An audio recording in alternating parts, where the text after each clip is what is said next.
ischemia, so ST segment depression, or T wave changes, whether it's hyperacute T wave or full peak T wave or inverted T waves. Okay. When we move to infarction, injury, myocardial injury, it is more severe ischemia, still reversible, but there are some cell wall changes. So what do you see in ECG? ST elevation. ST segment elevation. ST segment elevation. And this is actually the most important because you know when we classify MI, ST segment elevation or non-ST segment elevation, because you have to act rapidly. This is a medical emergency. You have to revascularize whether by CAT or given thrombolytic therapy early stage before you move to the next step, which is infarction. What is the hallmark of infarction by ECG? Q wave.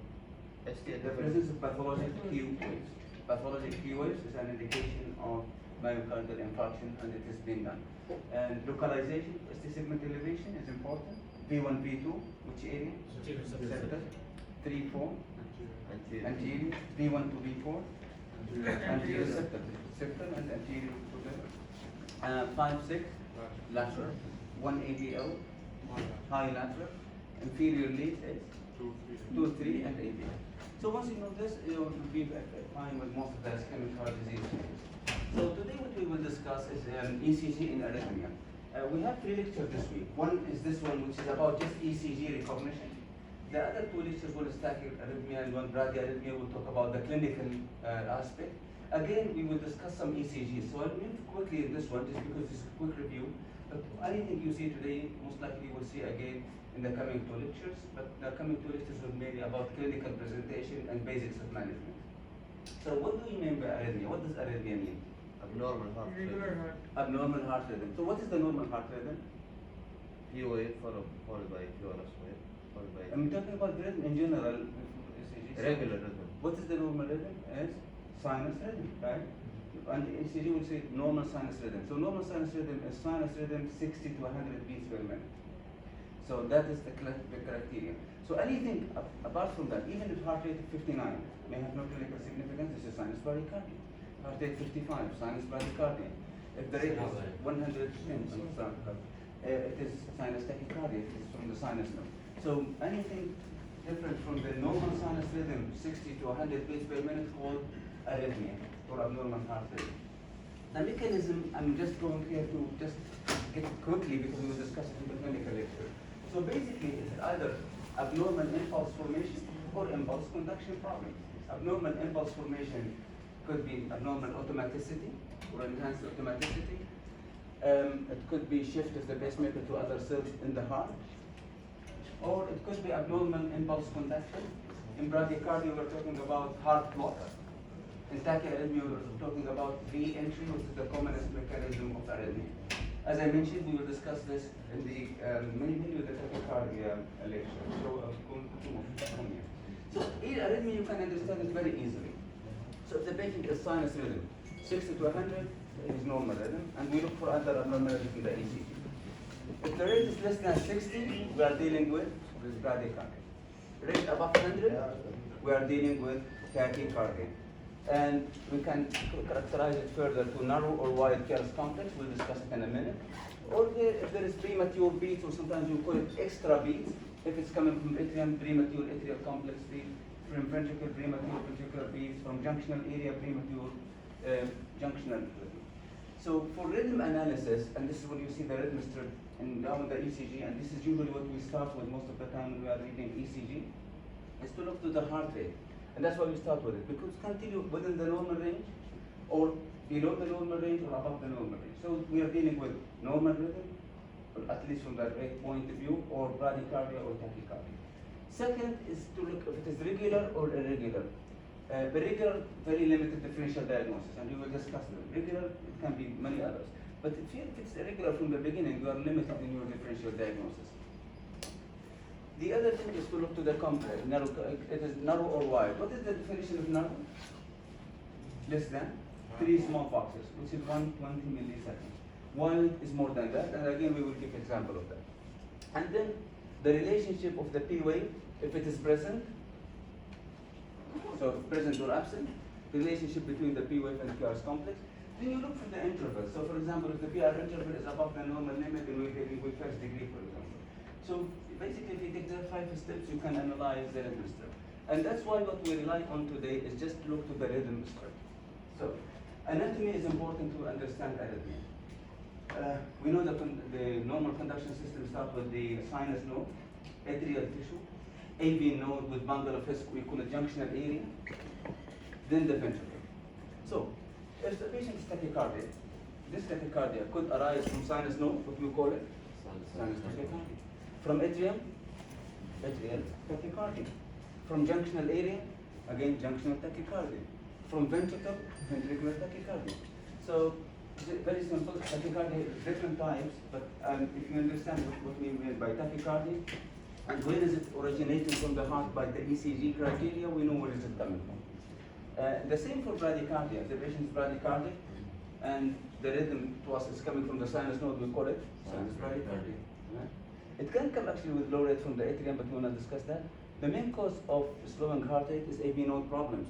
Second or third degree AV block can cause bradycardia. If the sinus node fails, the second pacemaker of the heart is AV node. So we'll produce junctional rhythm, right? And normal junctional rhythm is 40 to 60 beats per minute. So if you see in the ECG 40 to 60, no P wave, no Luciano's complex, we are dealing with junctional rhythm. If it fails, the last pacemaker is the ventricle itself. The Purkinje fibers in the ventricle, and we call it idiopantricular rhythm.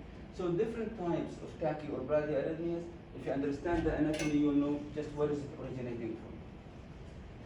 So we'll now start taking examples. So look at this rhythm strip. This is lead 2.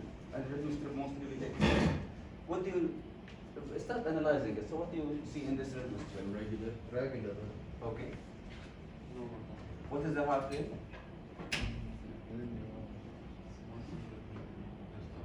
So if you take this one, 1, 2, 3, 3.1, almost 3.2. So 300 by 3.2, about 90 beats per minute. Is it within the normal range or not? Yes. Now, so we know the rate is within normal range, right? And we know that it is regular. Is there a P wave before each Charles complex? Yes. Is it what you expect to see in lead 2? A pride? Yes. So it is normal P wave. So the rhythm is normal. We know that it is regular. We know that there is a P wave and PR interval and QRS complex looks very normal. So we are dealing with normal. So this is normal sinus rhythm. Okay. Let's move to the second rhythm strip. Again, what is the heart rate? It's regular. Yeah.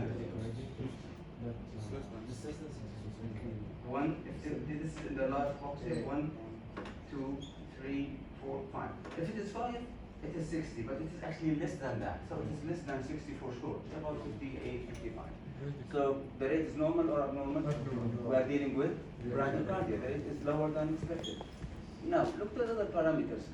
Is the P wave there before each curve comes?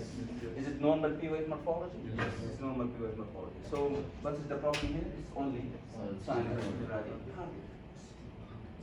Clear for everyone? Okay. How about this one? This again lead 2. What is the main problem here? The heart rate is faster than 100. If you take it from, this is on the line. So this is 1, 2, 3. If it is 3, it's 100, but it's actually less than that. So it's about 120. And by the way, if you take the 1,500 divided by the small boxes, it's easy because you know each large box is 5, 5. Then if you see how many there are small, it will give you exact output. But it's about 120, 125. So we are dealing with tachycardia, right?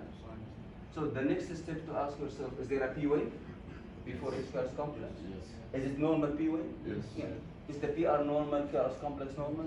Yes. So everything is normal except that the rate is above 100, so we are dealing with sinus tachycardia. So that's about the sinus node. Normal, tachycardia, bradycardia. There's one condition, it's not common, but we'll show it to you for useful understanding. What do you notice in this one? What is the main issue here? Irregular, excellent. But is there a pattern of this irregularity or no pattern? Yes. Yes. It is starting as fast as you look this R to R and this R to R is the same. Then it slows down. Is it normal P wave? Yes. Normal QRS complex, normal PR, so everything is normal. But except we see that it is fast a little bit, then slowed down, or within the normal and then going to bradycardia zone. So what do you think this is? Grouping. P wave is the same.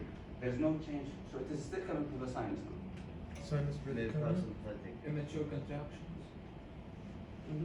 There is one physiologic thing that happens normally, Vagal. especially in vagal people. stimulation. There's change in vagal tone, it's called sinus arrhythmia.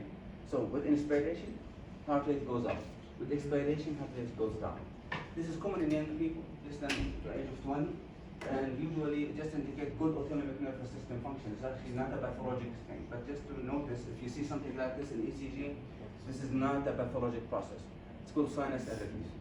So rate increases with inspiration, decreases with expiration. This is normal variant. This is not a problem.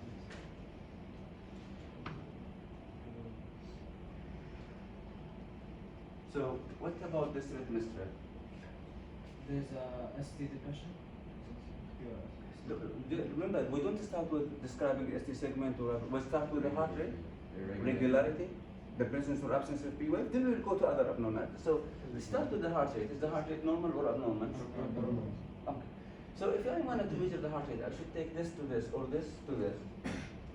Which one? So actually this is when you look for the heart rate and regularity, will tell you there is something abnormal. So if you look to this one, we notice that this is R to R, it's okay, and this R to R here start to be regular, but there is something in between. And we don't see any P wave in that area. Do you see any P wave in that area? No P wave, no KRS complex. So is this normal sinus node function or abnormal sinus node? Abnormal.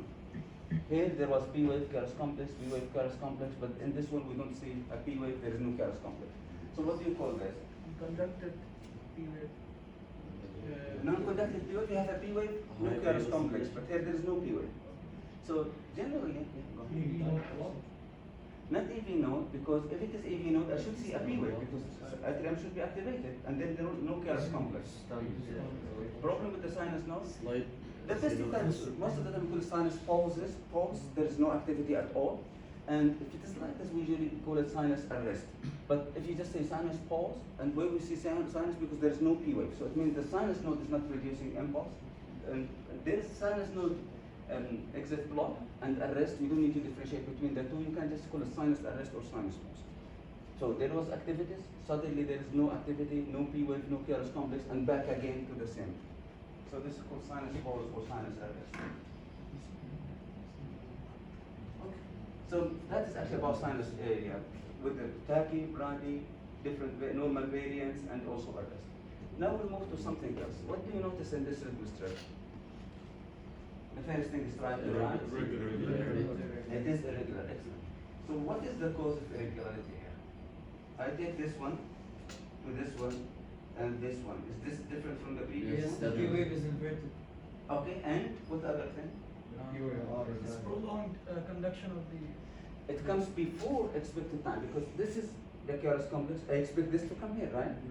It comes before the time, so we call it premature wave. It comes before expected time. Second, which is excellent observation, that the P wave here, there is a P wave, but it is negative. It's not the same as the P wave before. So where is this beat coming from? Maybe.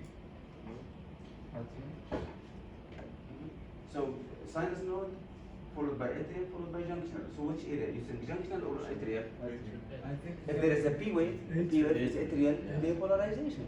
So then it must be coming from the atrium. It's not, but the source of origination is not from the sinus node like this one. It's coming from the atrium itself. So this is called, because it's premature, yeah? Okay, so if it comes from the atrium itself, why would it be reversed? Was the reduction velocity going opposite to the lead Okay. two? So why P wave in sinus rhythm is Because the upright? direction of conduction There velocity is is no conduction. towards. So if the source of this one is coming from lower atrium, it goes from Oh. below up, it's moving away from lead two. So once you see this one, you know that the source is in the lower atrium. It could be upright, by the way, if the premature beat originating from high atrium, close to the AV node, sometimes it could be looks the same as sinus, but you know that it's premature and the rest is okay, so we know it's premature. And it's originating from the atrium, so we call it premature atrial complex. So this is just one beat from the atrium, comes before expected time for next sinus beat, called premature atrial complex. And the same thing happened with this beat. Yeah. And this one coming from the same area, because the morphology of the P wave is the same. Okay. So this is premature atrial complex. Just I'm showing another example of premature, not necessarily because some people think always should be negative. No, this is premature. Lower atrium, high atrium, left, right. So, but morphology here is different from here. It comes before expected time. This is premature atrial count. What it means? Sinus node is firing, conducting. This before the next beat comes to the EV node and conduct, it start to fire and activate the atrium, go to down the EV node. So preceding the next P wave, or the next sinus P wave. Okay. How about this rhythm strip? It's irregular. Yeah. No, regular, actually regular. By the way, because there is enlargement in this one, I'm going to show you the 12 lead ECG, you'll see a little bit different, but I just maximize it. So go to the basics. What is the heart rate? So if it is 2, it's 150, and it's less than 3, something in between, it's about 130 beats per minute. So dealing normal rate, brady or tachycardia. So we're dealing with tachycardia. Is it regular or irregular? It's regular. It's regular. Take R to R. So regularity is there. Is there a P wave before ischias come? There is P wave. But morphology of the P wave is not what you expect from sinus node. So what is the source of this rhythm? Atrium. So and tachycardia, so what do you call it? Atrial tachycardia. It's abnormal tachycardia. And the P wave is there, so it's coming from atrium for sure. Different from sinus P wave, so the source must be from the atrium. So this is atrial tachycardia. So doctor, if the atrium was originating from the top, so it will be similar to the sinus tachycardia. How can we differentiate? It depends, because if you have the baseline B wave, you compare exactly the B wave morphology to that tachycardia. Very rare cases when it is very close to the sinus node, the only way to differentiate by doing electrophysiology study. And we see how this originates, because different mechanism of origination that we will discuss in tachycardia. But it's good to apply it.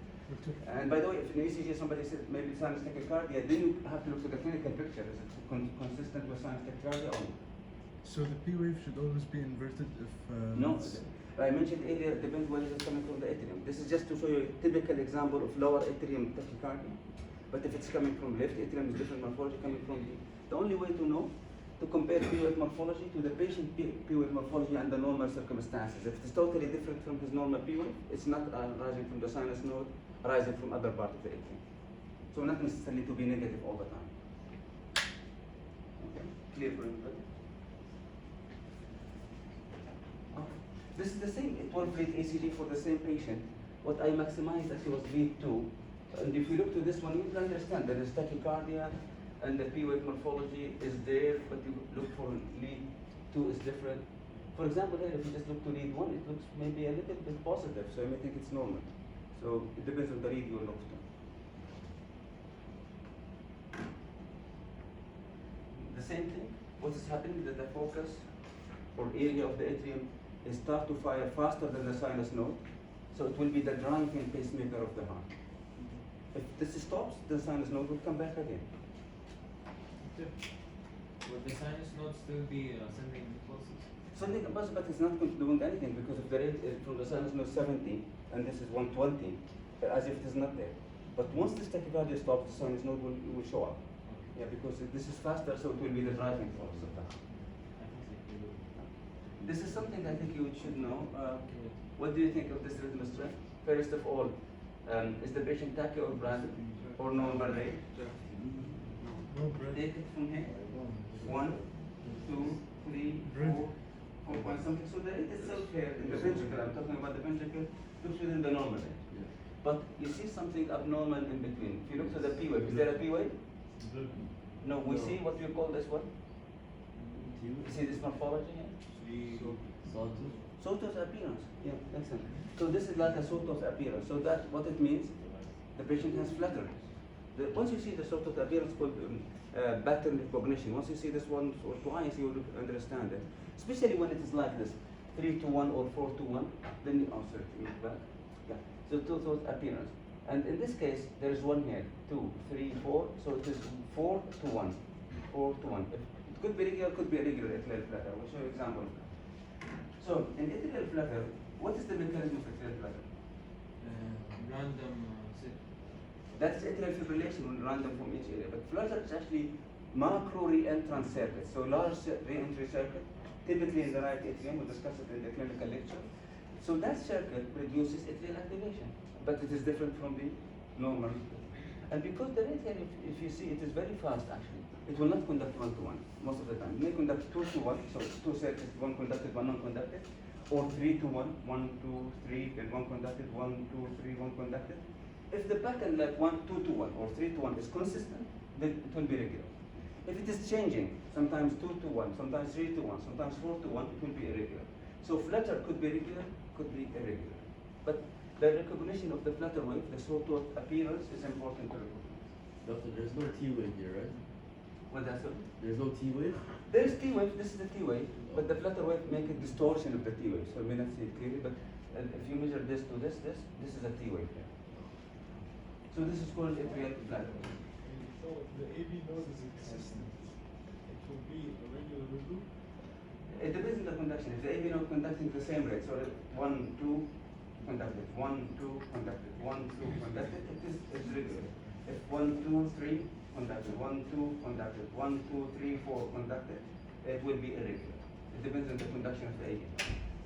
So rarely will conduct 1-to-1 and the rate will be very fast, and the patient may not tolerate it. So this is atrial flutter. This is what? The same thing, but see how the RR is variable because this is 2-to-1, or 1, 2, 3, 4-to-1, 1, 2, 3, 4-to-1. So that one was regular, this one is irregular, but the sawtooth appearance is there, so you know that we are dealing with atrial flutter. And again, we're just dealing with ECG recognition. We'll discuss in the clinical lecture other aspects of the flutter. Doctor, how do we know the ratio? Is 1 for 3 to 1? By counting this. So this 1, 2, 3. The next one will come here, so this is 4. And actually what you can do is just measure this, go backward, you know that this is a flutter wave. Okay? And this is just the 12-lead ECG of the same patient, just showing you how it looks like with the 12-lead. We are just looking in one register, which is this one, but this is the 12-lead ECG of typical flutter. So flutter is largely entry circuit, typically in the right atrium. It goes this way or that way, we're discussing the clinical lecture, and conducting to the ventricle at a regular rate or variable rate. Could be regular, could be irregular. And this is actually what we described. So what is this? Fibrillation. So what is the mechanism of atrial fibrillation? It's random. It's random. It is multiple re-entry in the atrium, in the right and left. So there is nothing organized like with atrial activity. So you see the baseline here. Could be flat or it could be something like this. And the most important here that it is irregularly irregular. If you look to the RR, keep changing. If I take this to this, this is longer, this is indifferent, this is different, this is not the same. So it is irregular, very irregular. Chaos complex is narrow. So when we see number 1 irregular, number 2 is narrow chaos complex, there is no clear P waves, we are dealing with atrial fibrillation. It's important to recognize atrial fibrillation because it is the common sustained arrhythmia. So many patients we see in emergency room. This is again another patient with atrial fibrillation. Just apply the same rule. It is irregular, narrow, we don't see any clear P waves, so we are dealing with atrial fibrillation. And this is what is happening. Multiple re-entries in the atrium. The rate in the atrium is 350 to 500 beats per minute, conducting to the ventricle with a hazard wave, haphazard wave. So it is not regular. What do you think of this 12-lead ECG? Excellent, because if I apply the same rule, most of the time, by the way, atrial fibrillation is fast rate, up to 150, 160, and young people up to 200 in the ventricle, if you take 13 seconds. But sometimes elderly patient with the AV node is not conducting well, or if you give medication to slow the AV node conduction, they will look like this. It's not very fast. So atrial fibrillation could happen with rapid ventricular rate or with a slow ventricular rate.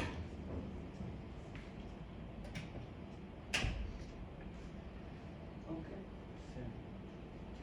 What do you think of this one? It's irregular, of course. There is irregularity. What is the reason for irregular? Take one by one. So look to this. Is this regular?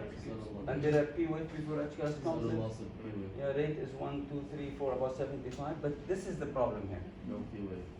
And is it in time or before the expected time? Before. Is it premature? And narrow or wide? No. Narrow. So it's not coming from the ventricle. Is there a P wave before it? No. No P wave. So where is it coming from? Or junction. Which is called junction. So AV node and bundle of hairs, that area, which is the junction between the atrium and ventricle from conduction point of view, conduction system point of view, we call it junction.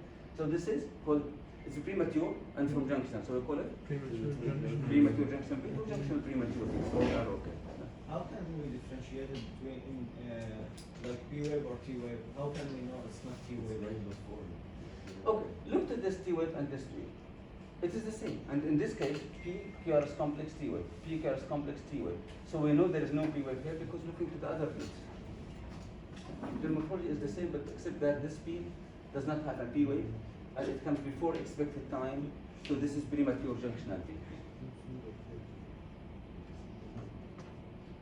And so the source of this premature beat is from the AV node or bundle of his, the junctional area. Okay. About this one? This is AV node the So, let's start with the basic. What is the heart rate? Regular. Regular. And the heart rate is what? 1, 2, 3, 4, 5, 6, almost 7. Bradycardia. So this is about 40 beats per minute, right?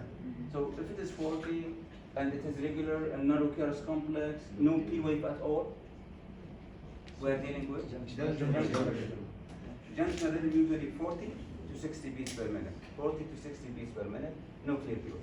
So important if you look to this one and the AFib, the only difference is that with AFib, it is irregular. With junction, it is very regular. So just make distinction, regular, and that's why regularity is important. Regularity is very, very important. So this is junction rhythm. How about this one? Same. Heart rate, bradycardia. What is the heart rate? 1, 2, 3, 4, 4.2. So it's regular. About 7. No. And it is regular. We don't see clear P wave. What do you call this?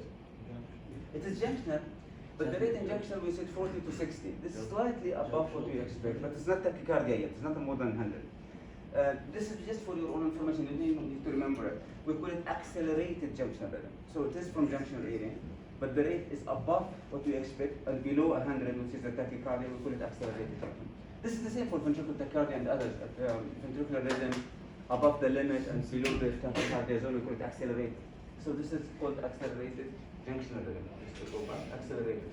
Just for your own information, you don't need to memorize it. If you just say junctional rhythm for me and rate 70 is fine. But just because you hear sometimes what we call accelerated just now. How about this one? Junctional Tachycardia. Tachycardia, excellent. So the first thing is tachycardia. Junction. Regular or irregular? Regular. Regular. No P wave. Yes. So we are dealing with Junction. junctional Junction. tachycardia. Junctional tachycardia, excellent. By the way, injection tachycardia, there is usually 100 to 120. It's not very fast. If you see something like this, it is almost identical to what I showed you, but the rate here is really faster. It's about 150 or even faster, no, actually faster than 150, about 170 beats per minute.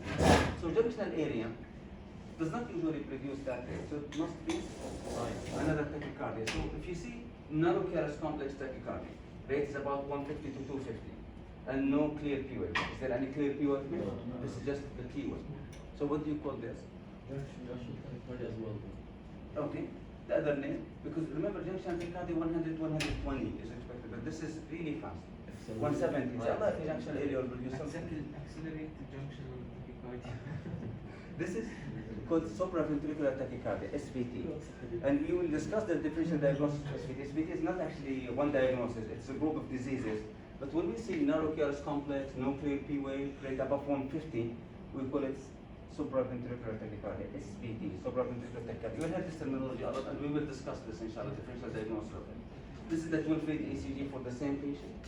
The rate is fast and narrow, there is no clear P wave. There is differential diagnosis, again, we will discuss it in the clinical. But just remember, if something fast, looks like junction, but it is really fast, 150 to 160, we call it supraventricular tachycardia. And there are differential diagnoses, we will discuss it in the tachycardia zone, the tachycardia lecture, inshallah. Okay, so now we discussed the sinus node problems, we discussed junctional problems, and some atrial arrhythmias, we will move to something else. What is this? It's called beat is irregular. Yeah. Rhythm is irregular. You can't calculate the heart rate. Heart rate, bradycardia. No This because there's two issues. By the way, if the rate is like this, there's only one pathology. We take this to this or this to this and measure the heart rate. It's okay because it is regular except this one. So if I take this one, what is the rate here? 1, 2, 3, 4, 4 point something. So this is 70 beats per minute. Is this to this and this to this regular? Yes. The only problem is this one in the middle. So what is the problem with this one? Number one, it's premature, right? No P wave. So if I take this R to this R, I expect next sinus beat to come here. So this is before, so it is premature. Second, is it normal morphology or abnormal? Wide, bizarre shape. And no P wave. It's verted P wave. So where is it coming from? Ventricles. From ventricle. So what do we call this? Ventricular. Ventricular premature complex or premature ventricular complex. If you reverse it, it's okay. Both acceptable. So there is a premature beat, and this beat is originating from the ventricle. We call it premature ventricular complex, VVC. So the source here is coming from the ventricle. Could be right, left, could be from the base of the heart or from a base, anywhere. So how did you decide on the Because of the morphology itself is wide. So anything coming from junctional area and from the atria should be narrow Keras complex. The Keras complex is not wide, less than 120, less than 3 small boxes. And this one, if you look to it, if you go back, it is wide. Take it from here to here, it's very wide. Let's see if we can go back. So it comes from the ventricle, from any part of the ventricle. Let's look now to the two rhythm strips. In this one, we see P wave Keras complex, so this is normal P. This is premature. Everybody agree? Normal, and another premature. Again, where is the source of this premature P? Ventricle. It is wide, bizarre shape, so it's not coming from junction, not coming from the atrium. Is this Keras complex morphology similar to this or not? Yes. If you look, it's identical. So, is the source the same source or Same, different source? same source. So we call this monomorphic, so morphology is the same, or unifocal, it means the source of it is one area, called monomorphic or unifocal. It's coming from one area. Look to this one. This PVC, this is a PVC, and this is a PVC. Totally different morphology. So this is coming from one area, this is coming from another area. Polymorph. So polymorphic or multifocal. It's coming from different areas. Could be 2, could be 3, could be 4, but different source of the PVC. So if premature beat comes from the atrium, we call it premature atrial complex. The hallmark of that one that you see, P wave, Keras complex comes before expected time, and there is a P wave, but P wave is different from the sinus P wave. We call it premature atrial complex. From junctional area, it is narrow, there is no P wave before it. If it is from the ventricle, it is wide, bizarre shape, and there is no P wave before it. You got to the last slide. I just had a question. What would you classify this inverted QRS? What wave is it? Because that is the ventricle contracted. But would you call this a Q wave? Or is a QRS the whole QRS code? No, this is Keras complex, this is the T wave. And of course, if the depolarization is abnormal, the repolarization would be abnormal. Yeah. So we don't usually, they call it bizarre shape. So the T wave, you don't, it could be positive, could be negative. I meant like the inverted QRS, like let's say the all on the right. This one. This. There is a small R, Yeah. deep S. This is all S, and this is the T wave. Doctor, can we consider that as T depression or T inversion? This one. Yes. Once it is abnormal activation, we are not applying the same rule. So we don't look for ST segment changes, we don't look to the T wave upright or abnormal, because this is actually, the whole beat is abnormal. So we don't look for ST segment changes in this case. We just go for premature ventricular complex, and we don't look for ST segment or other ones. Okay. What is the problem here? The first thing, Bradycardia. very brady. The rate here is maybe 30, 38, so very brady. Wide QRS. And the Keras complex is wide. So So where is it coming from? Ventricular. Ventricle. What do you call this? Ventricular bradycardia. Yeah, ventricular rhythm, and sometimes they add to it idioventricular rhythm. Just as it's originated from the ventricle. It's called idioventricular rhythm. What do you expect the rhythm from ventricle? What is the rate usually? 20 to 40. 20 to 40 beats per minute. So from ventricle 20 to 40, junction area 40 to 60, sinus node 60 to 100. Right? So when we go lower, the rate goes lower. So this is idioventricular rhythm. So the sinus node is not working one time. Junctional area is also not producing rhythm. The rhythm coming from the ventricle, very slow, it's called idioventricular rhythm. I think this would be easy. So what is the heart rate here? Two large boxes is 150, slightly less than slow, say 130. 130. Regular or irregular? Regular. Garris complex narrow or wide? Wide. It's more than 3 small boxes, so it is wide. Very bizarre. Same morphology or different morphology? Same. So this is? Idiopantricular tachycardia. Idioventricular only for the slow rate, we call it idioventricular rhythm. For the fast, we just call it tachycardia, and it's from ventricles, so ventricular tachycardia. Ventricular tachycardia. And you can see there's no P wave, no relationship between the P wave and Garris complex if you see some occasional P waves. This is 12 lead ECG of the same patient.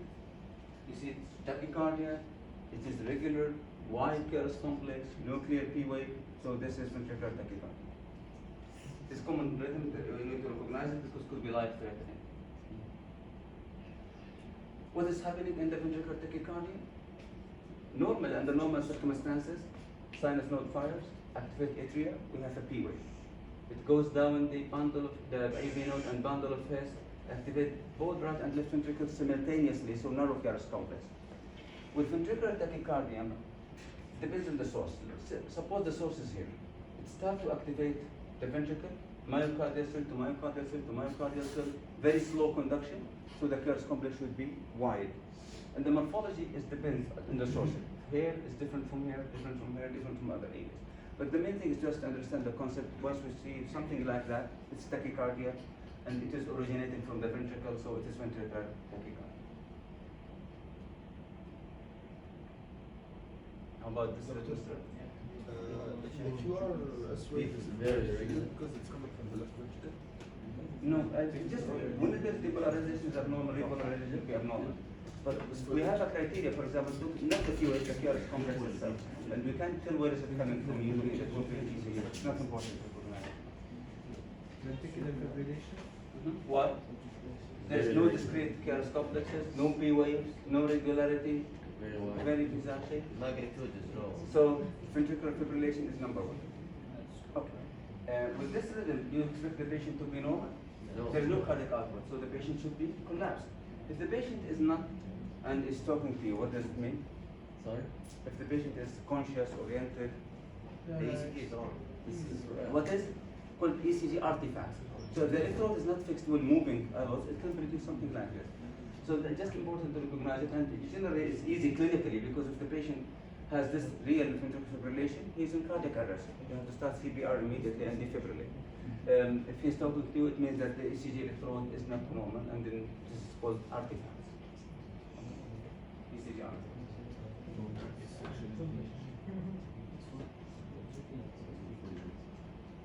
What is that?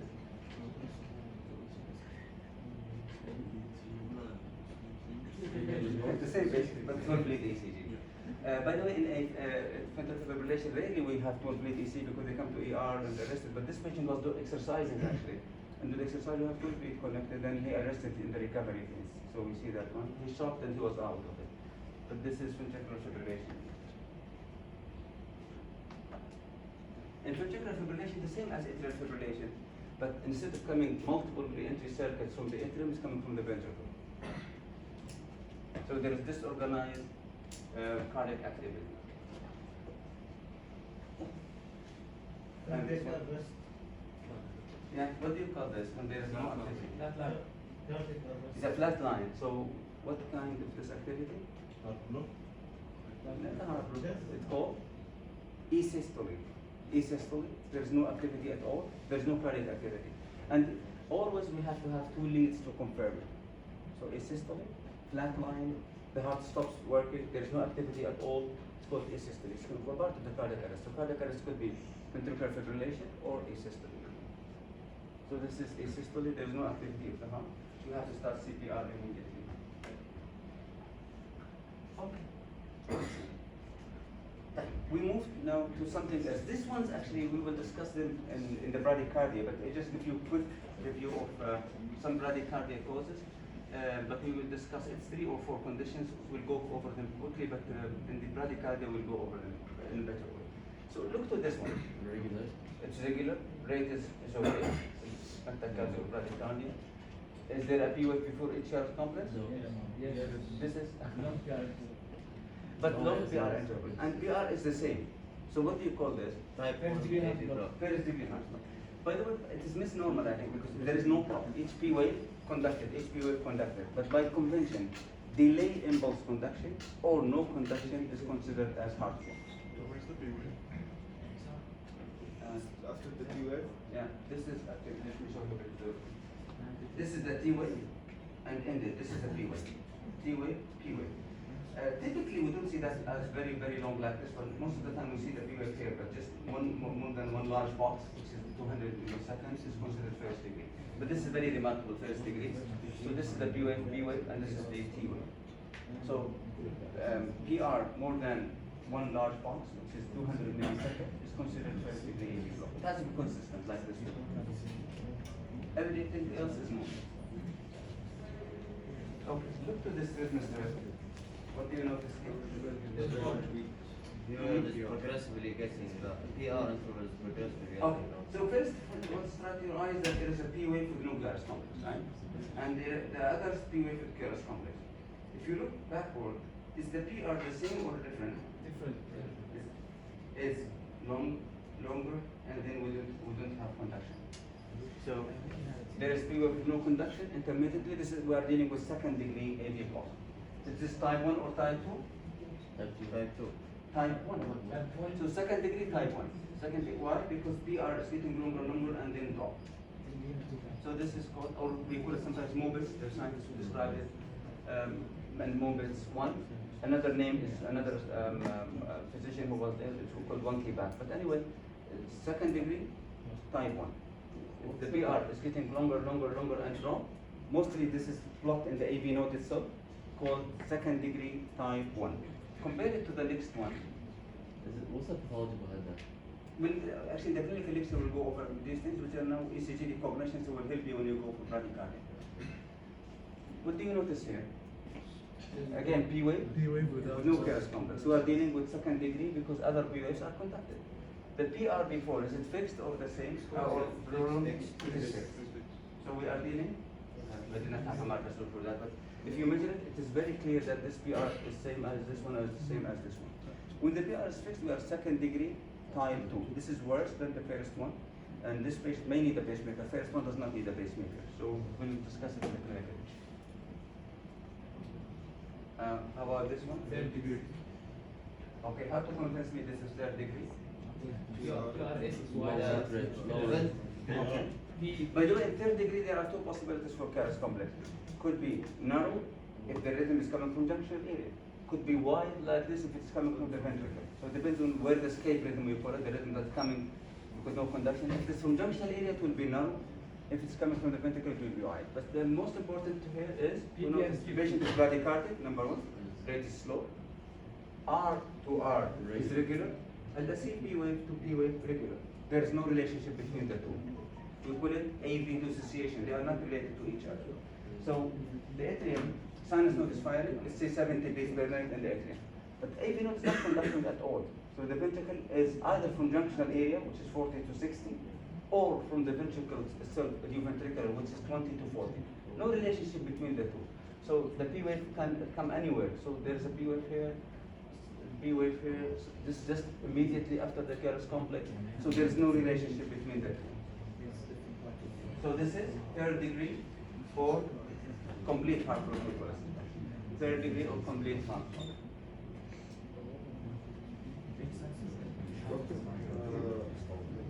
So hard block means there's a delay between the AV node. No, this is first degree. Delay is first degree. Hard block in general means there's a delay. No. Then third degree there's a complete. No, hard definition. Delay or no conduction. So delay is first degree, no conduction is second degree or third degree. Because also in second degree there's P wave no conduction.